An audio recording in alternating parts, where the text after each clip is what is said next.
guys, it's Caden. Welcome to another episode of Get Prepped Podcast, where we talk with voice actors, nonprofit leaders, and business owners about a gonna be the new game, Get Prepped. Today we have the owner of Fire Lily Coffee with us. He's the one responsible for our upcoming Get Prepped brew that's coming out in May of this year. He is Francis Kungu. Thanks for coming on, Francis. Hey, thanks for having me, Kaden. Thank you. Right. My first question for you is, what inspired you to start Fire Lily Coffee? I was inspired by wanting to fix a social problem. But I wanted to fix that social problem because along the way I realized it's an economic problem, not a social one. So it was disguised as a social problem, but actually it was an economic one.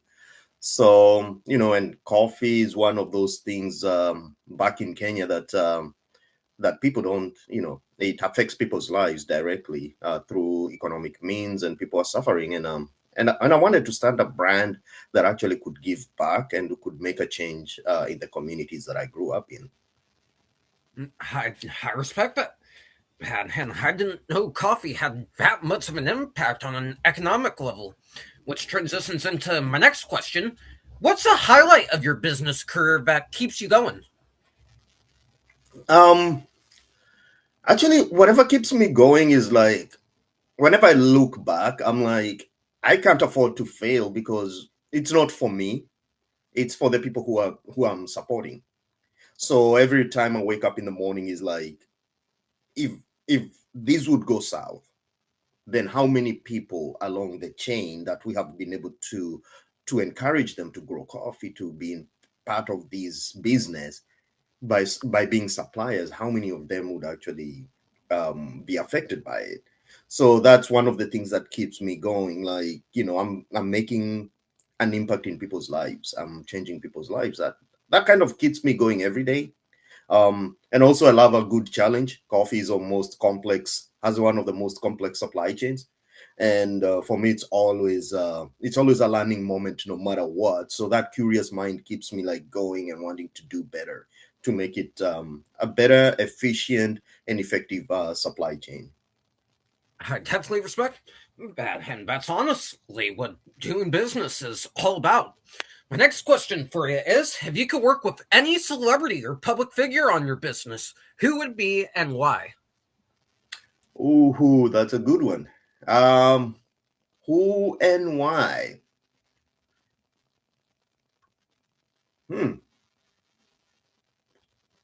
Kevin, that's a really tough one. Actually, yeah, it's very simple, but but it gets me wanting to think deeper. For me, I think it would be. I don't have a name out of my, on top of my mind right now, but I think it's somebody who really believes in wanting to change, to bring change, and want to impact people positively. Um, and the reason why is like, and they have a good outreach within the community, and people believe in them because of their sincere intentions. So that would and the reason why is like, I think there's a lot of things that people are not aware, um, and um, and I think that voice would help us actually reach out to most of these people. So having that person in mind, I've never even actually thought about it, but I would love to be able to work with somebody who has those social impact and economic beliefs that we can be able to change the world within our powers. That's definitely a good choice. One person I can name right off the bat that would probably be a good fit is Bad Bunny. He just did a really successful Super Bowl halftime show just that we can make change in our world by any means necessarily on a positive level. Which leads to my next question for you. Where did your business name or logo come from? So the business name, actually, was working with students at Portland State University. So previously we were known as Exilia, and then I named, I had come up with the name Exilia, which didn't mean a lot. So to me, it was like I came up with it. I didn't want it something memorable. So when we wanted, when we saw that we wanted to continue doing business in like roasting, we decided to come up with a name, and I didn't know what I wanted. So I gave that task to students at Portland State University and worked with them. And I told them if I when I hear that name, I will know.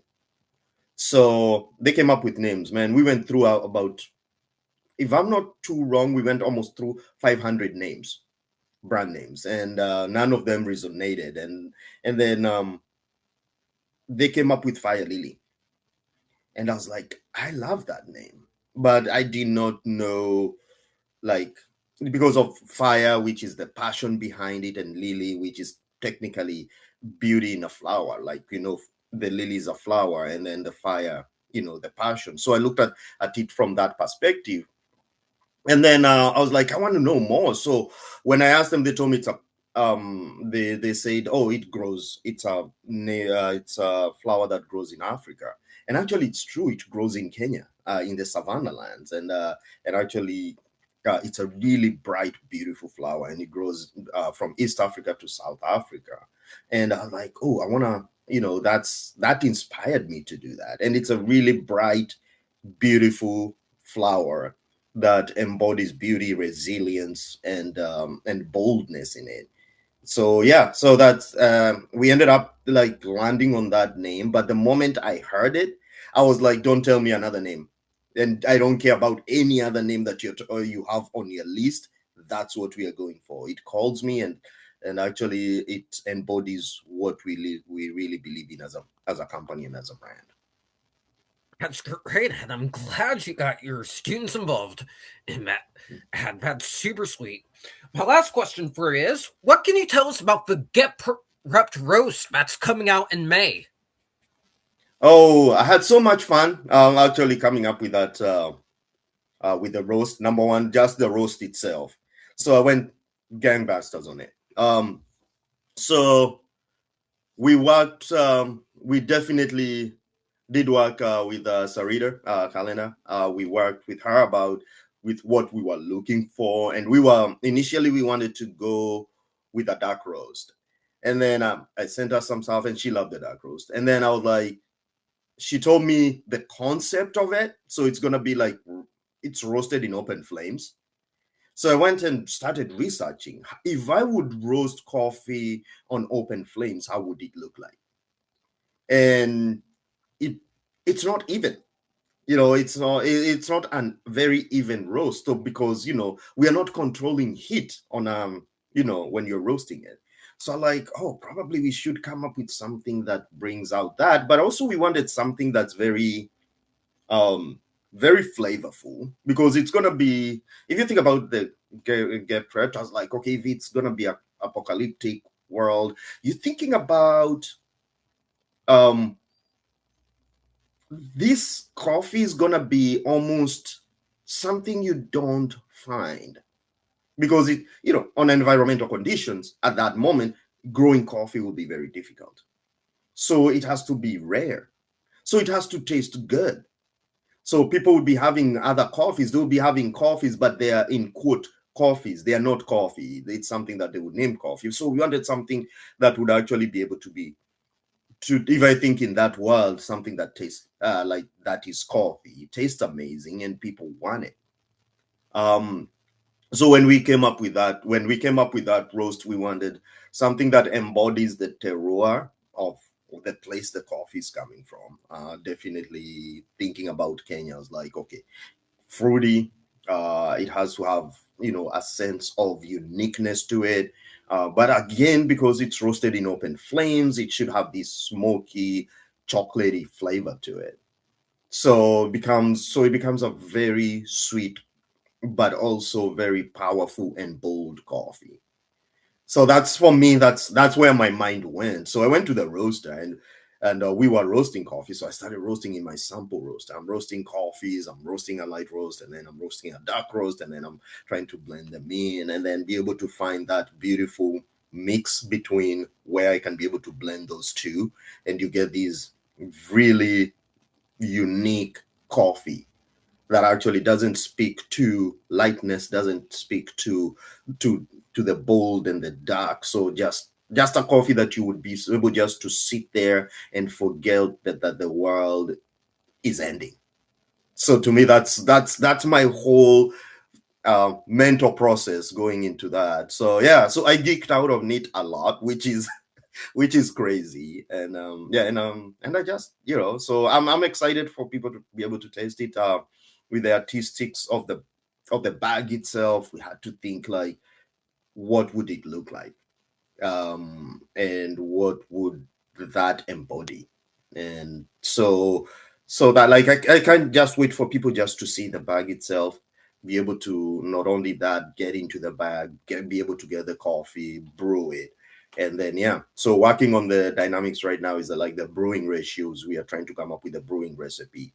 So all that goes into the mix of what does a get prepped coffee look like. Yeah. And that sounds epic. I really can't wait to taste it when it comes out. Anyways, that's going to do it for this episode, guys. Thank you so much to Francis for coming on and sharing his perspectives. If you guys want to see more amazing interviews with those involved to Get Prep, be sure to like, comment, and subscribe to the Get Prep channel. And to learn more about the game, scan the QR code here. We're actually looking for more businesses to be involved in the game. So that's how you get information on how to get involved. Thank you so much for watching, and we'll see you in the next one.